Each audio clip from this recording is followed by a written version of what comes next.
Hello hi ರೀ, ಹೇಗಿದ್ದೀರಾ? ಚೆನ್ನಾಗಿದ್ದೀರಾ ಅನ್ಕೋತೀನಿ ಫ್ರೆಂಡ್ಸ್. ಹಾಗೆ ನಾನು ಚೆನ್ನಾಗಿದ್ದೀನಿ, ನೀವೆಲ್ಲ ಚೆನ್ನಾಗಿದ್ದೀರಾ ಅಂತ ಭಾವಿಸ್ತಾ ಇವತ್ತು ಬಂದು ನಾನು ಟೆಂಪಲ್ಗೆ ಹೊರಟಿದ್ದೀನಿ.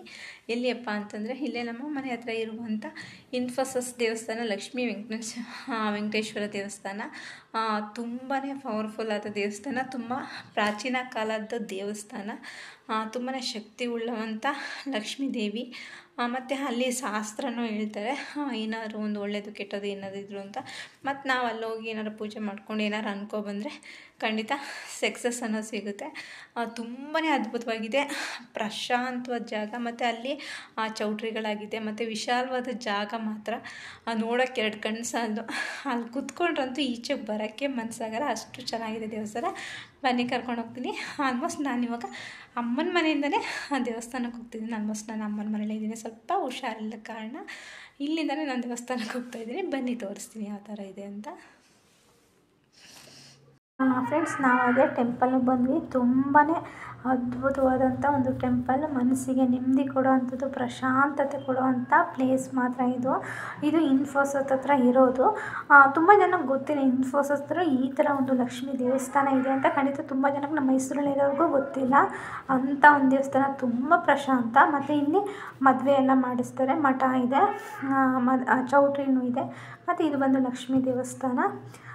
ತುಂಬಾ ಪವರ್ಫುಲ್ ದೇವಸ್ಥಾನ ಮಾತ್ರ. ನೀವು ಮನಸ್ಸಲ್ಲಿ ಏನೇ ಅಂದ್ಕೊಂಡು ನೀವು ಇಲ್ಲಿಂದ ಬಂದು ಹೋದರೆ ಖಂಡಿತ ನಿಮಗೆ ಮದುವೆ ಯೋಗ ಆಗಲಿ, ವ್ಯವಹಾರಿಕವಾಗಿ ಏನಾದ್ರು ಪರ್ಸ್ನಲಿ ಪ್ರಾಬ್ಲಮ್ ಏನಾದ್ರು ಇತ್ತು ಅಂದರೆ ಇಲ್ಲಿ ಬಂದು ಜ್ಯೋತಿಷಿ ಅಲ್ಲಿ ಹೇಳ್ತಾರೆ ಒಬ್ಬರು, ಅವ್ರನ್ನ ಕೇಳ್ಕೊಂಡು ಹೋದರೆ ಅವರು ಮನೆಯಲ್ಲೇ ತಾಯಿ ಲಕ್ಷ್ಮೀ ದೇವಿನ ನೆಲೆಸಿ 9 ದಿನ, 11 ದಿನ, 21 ದಿನ ಈ ಥರ ಪೂಜೆ ಮಾಡೋಕ್ಕೆ ಕೊಡ್ತಾರೆ.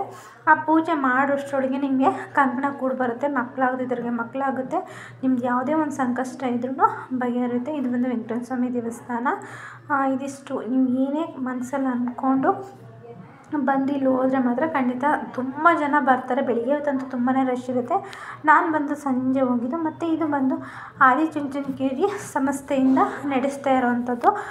ಅಲ್ಲಿಂದನೇ ಎಲ್ಲ ಒಂದು ಇದಿದೆ ಇಲ್ಲಿ ದೇವಸ್ಥಾನದ. ಮತ್ತು ಹಾಗೆ ಇಲ್ಲಿ ದೇವರು ಒಡೆದು ಮೂಡಿರೋಂಥ ದೇವರು ಫ್ರೆಂಡ್ಸ್. ಮತ್ತು ತುಂಬಾ ರಾಜರ ಕಾಲದ ದೇವಸ್ಥಾನ ಆಗಿರೋದ್ರಿಂದ ತುಂಬಾ ಪ್ರಶಾಂತವಾಗಿದೆ ದೇವಸ್ಥಾನ. ಅಂತೂ ನೋಡೋಕ್ಕೆ ಎರಡು ಕಣ್ಣಂತೂ ಸಾಲದು, ಅಷ್ಟು ಚೆನ್ನಾಗಿದೆ ದೇವಸ್ಥಾನ. ಯಾರಾದರೂ ಮೈಸೂರಲ್ಲಿರೋರು, ಹೊರಗಡೆ ಇರೋರು ಖಂಡಿತ ಇಲ್ಲಿಗೊಮ್ಮೆ ಬಂದು ಭೇಟಿ ನೀಡಿ. ತುಂಬಾ ಇದೆ, ಯಾಕೆಂದರೆ ತಾಯಿ ಲಕ್ಷ್ಮೀ ದೇವಿ ಪವಾಡ ಅಷ್ಟೇ ಚೆನ್ನಾಗಿದೆ. ನಿಮ್ಮ ಕಷ್ಟ ದಿನಗಳಿಗೆ ಖಂಡಿತ ಇಲ್ಲಿಗೆ ಬಂದರೆ ಪರಿಹಾರ. ಮತ್ತು ಹಾಗೆ ಈಚೆ ಬಂದರೆ ಪಾರ್ಕ್ ವ್ಯವಸ್ಥೆ ಆಗಲಿ, ಮತ್ತು ಒಂದು ಪ್ರಶಾಂತ ವಾತಾವರಣ ಆಗಲಿ ತುಂಬಾ ಚೆನ್ನಾಗಿದೆ. ನಮಗಂತೂ ಅಲ್ಲಿ ಎದ್ದು ಬರೋಕ್ಕೆ ಇಷ್ಟ ಆಗ್ತಿದ್ದಿಲ್ಲ, ಯಾಕಂದರೆ ನಾನು 1 ತಿಂಗಳಿಂದ ಎಲ್ಲೂ ಹೋಗಿದ್ದಿಲ್ಲ, ಹಾಸ್ಪಿಟ್ಲ್ ಅಂತಲೇ ಕಾಲ ಕಳೆದಿದ್ದೆ. ಹಾಗಾಗಿ ಸ್ವಲ್ಪ ಮನಸ್ಸಿಗೆ ಸ್ವಲ್ಪ ನೆಮ್ಮದಿ ತಗೊಳ್ಳೋಣ ಅಂತ ನಾನು ಇಲ್ಲಿಗೆ ಬಂದೆ. ನೋಡಿ, ಅದು ಬಂದು ಚೌಟ್ರಿ. ಹಾಗೆ ಯಾವುದೋ ಮದುವೆ ಆಗಿ ಹೋಗ್ತಾಯಿದ್ದಾರೆ. ವರ್ಷಮ್ಮ ಅಂತೂ ಇಲ್ಲೆಲ್ಲ ಓಡಾಡ್ತಾಯಿದ್ದು, ನಾನು ವೀಡಿಯೋ ಮಾಡ್ತಾಯಿದ್ದೆ. ಅದಕ್ಕೆ ಪರ್ಮಿಷನ್ ತೊಗೊಂಡೆ ವೀಡಿಯೋ ಮಾಡಿದೆ. ನೋಡಿ, ಎಲ್ಲ ಚಿಕ್ಕ ಗುಹೆ ಒಂಥರ ತುಂಬಾ ಚೆನ್ನಾಗಿದೆ. ಹಾಗಾದರೆ ಇಲ್ಲಿ ಒಬ್ಬರು ಕೂತ್ಕೊಂಡು ಶಾಸ್ತ್ರನೂ ಹೇಳ್ತಾರೆ. ನಿಮಗೇನಾದ್ರು ಕಷ್ಟ ದಿನಗಳಿದೆ, ನೀವು ಯಾವುದಾದ್ರು ದುಡ್ಡು ಕಸಲಾಗಲಿ, ಅಥವಾ ಮದುವೆ ಯೋಗ ಆಗದೇ ಇರೋಂಥದ್ದು, ಮಕ್ಕಳಾಗದೇ ಇರೋಂಥದ್ದು, ಮತ್ತು ಏನಾದ್ರು ವ್ಯವಹಾರಲ್ಲಿ ಬಿಸ್ನೆಸ್ಸಲ್ಲಿ ಲಾಸ್ ಆಗಿದೆ, ಖಂಡಿತ ಇಲ್ಲಿ ಬನ್ನಿ. ಅವರು ಮನೇಲೇ ತಾಯಿ ಲಕ್ಷ್ಮೀ ದೇವಿನ ನೆಲೆಸಿ 9 ದಿನ ಪೂಜೆ ಮಾಡೋಕ್ಕೆ ಕೊಡ್ತಾರೆ.